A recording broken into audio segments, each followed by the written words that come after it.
तो ये अगर पूरी बात को देखें तो एक मुसीबत हो तो ठीक, लेकिन महाराष्ट्र की सियासत में तो अलग ही खेल चल रहा है। शिंदे गुट की शिवसेना के सामने नई मुश्किल आ गई है। दरअसल मुंबई उत्तर पश्चिम सीट पर फिलहाल शिंदे गुट की शिवसेना से आने वाले गजानन कीर्तिकर सांसद हैं और सूत्रों के मुताबिक उनके बेटे अमोल कीर्तिकर को इसी सीट से उद्धव ठाकरे की शिवसेना सीट दे रही है।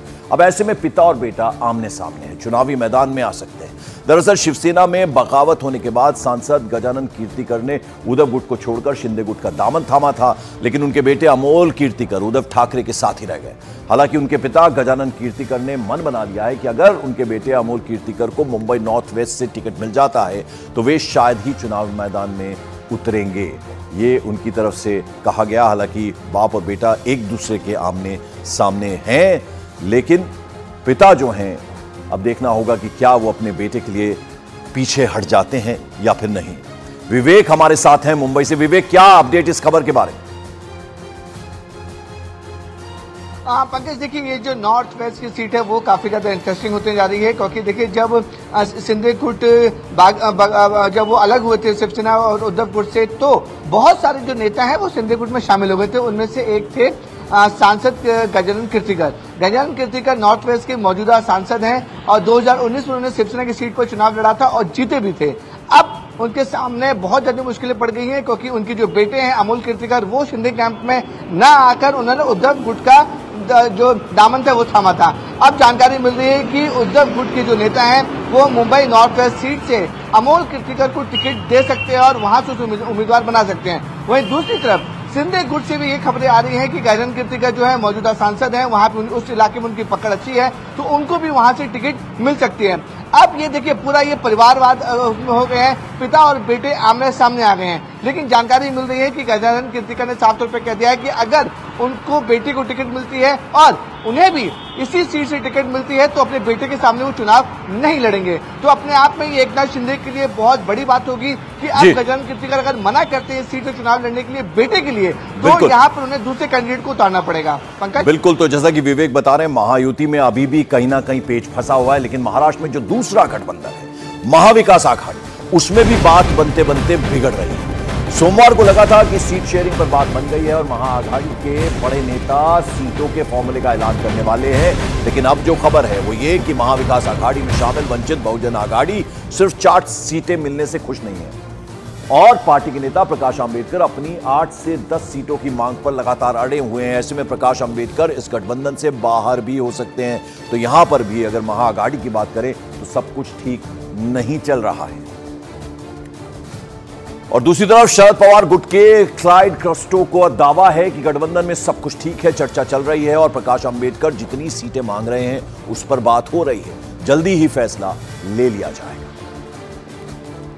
आघाड़ी में कब सीटों का बंटवारा होगा, कब उसकी आधिकारिक घोषणा होगी, क्योंकि चुनावों का भी ऐलान हो चुका है। ये तो आप महाविकास आघाड़ी के बारे में इतना इंटरेस्ट लेते हैं, अच्छी बात है। आप लोग ने जो हमें मतलब हमारे बारे में बात करके दिखाते रहे, लेकिन महायुति भी है, उनको भी बोलो डिक्लेयर करने के लिए, वो क्यों डर रहे हैं?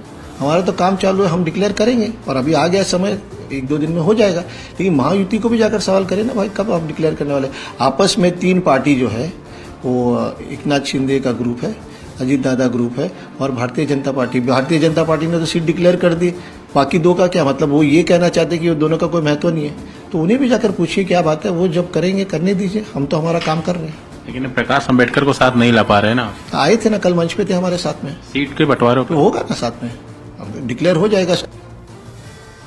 और महाविकास आघाड़ी में महाराष्ट्र की सांगली और रामटेक लोकसभा सीट पर सहमति बन गई है। सांगली लोकसभा सीट उद्धव ठाकरे की शिवसेना यूबीटी को मिली है और वहीं रामटेक की सीट पर कांग्रेस लड़ेगी। दोनों ही लोकसभा सीटों को लेकर कांग्रेस और शिवसेना यूबीटी में विवाद चल रहा था। दोनों पार्टियां इन सीटों पर लड़ने के लिए अपना अपना दावा ठोक रही थी।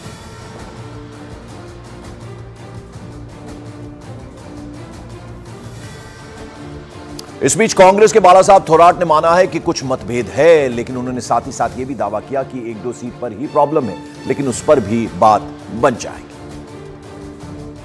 हमारे साथ कांग्रेस नेता बालासाहब थोराट जी मौजूद हैं।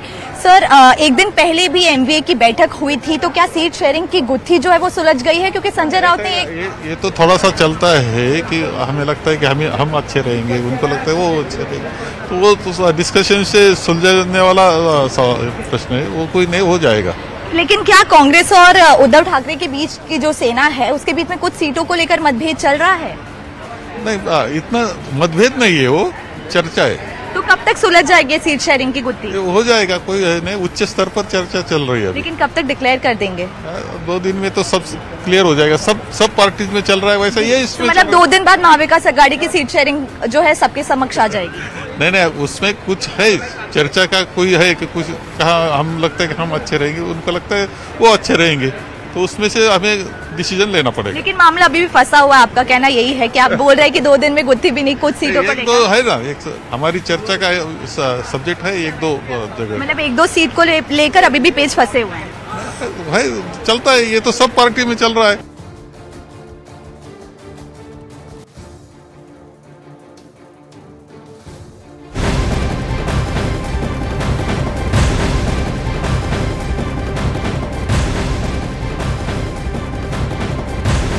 बड़ी खबर आपको बता दें, प्रकाश अंबेडकर को एमबीए का अल्टीमेटम है, यानी आज शाम 7 बजे तक फैसला लेना होगा। एमबीए ने शाम तक अल्टीमेटम दिया है कि सीटों पर फैसला जल्द से जल्द ले। एमबीए को महागाड़ी में 4 सीटें ऑफर की गई हैं, जबकि ये 8-9 सीटें मांग रहे हैं। तो प्रकाश अंबेडकर को एक तरह का अल्टीमेटम दिया गया है और नाराज बताए जा रहे हैं, क्योंकि जितनी सीटें वो मांग रहे हैं उस पर कहीं ना कहीं पेच अभी फंसा हुआ है।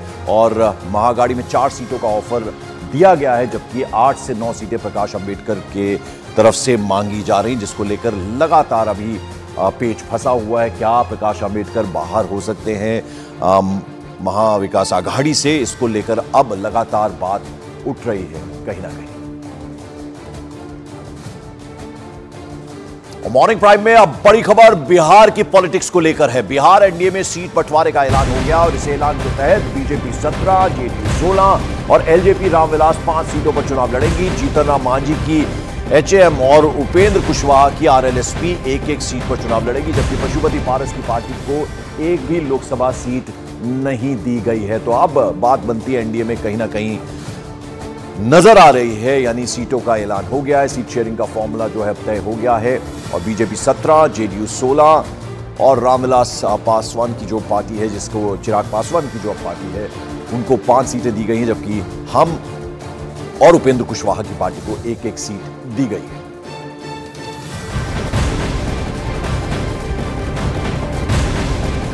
और बिहार से जुड़ी एक और खबर, सूत्रों के मुताबिक आज एनडीए से अलग हो सकते हैं पशुपति पारस। आज ही मोदी मंत्रिमंडल से वो इस्तीफा भी दे सकते हैं। तो बड़ी खबर है, पशुपति पारस जो है नाराज बताए जा रहे हैं, क्योंकि भतीजे को 5 सीटें दे दी गई हैं एनडीए गठबंधन में, इसको लेकर नाराज चल रहे हैं और कहा यह जा रहा है कि आज मंत्रिमंडल से इस्तीफा भी दे सकते हैं पशुपति पारस और साथ ही साथ एनडीए से अलग होने की घोषणा भी कर सकते हैं। आज प्रेस कॉन्फ्रेंस है और उसमें वो इस बात का ऐलान कर सकते हैं। चंद्रमोहन कुमार हमारे साथ इस वक्त सीधे जुड़ रहे हैं। चंद्रमोहन, तो बड़ी खबर है, पशुपति पारस नाराज बताए जा रहे हैं, इस्तीफा दे सकते हैं, एनडीए से अलग हो सकते हैं, पर आगे करेंगे क्या?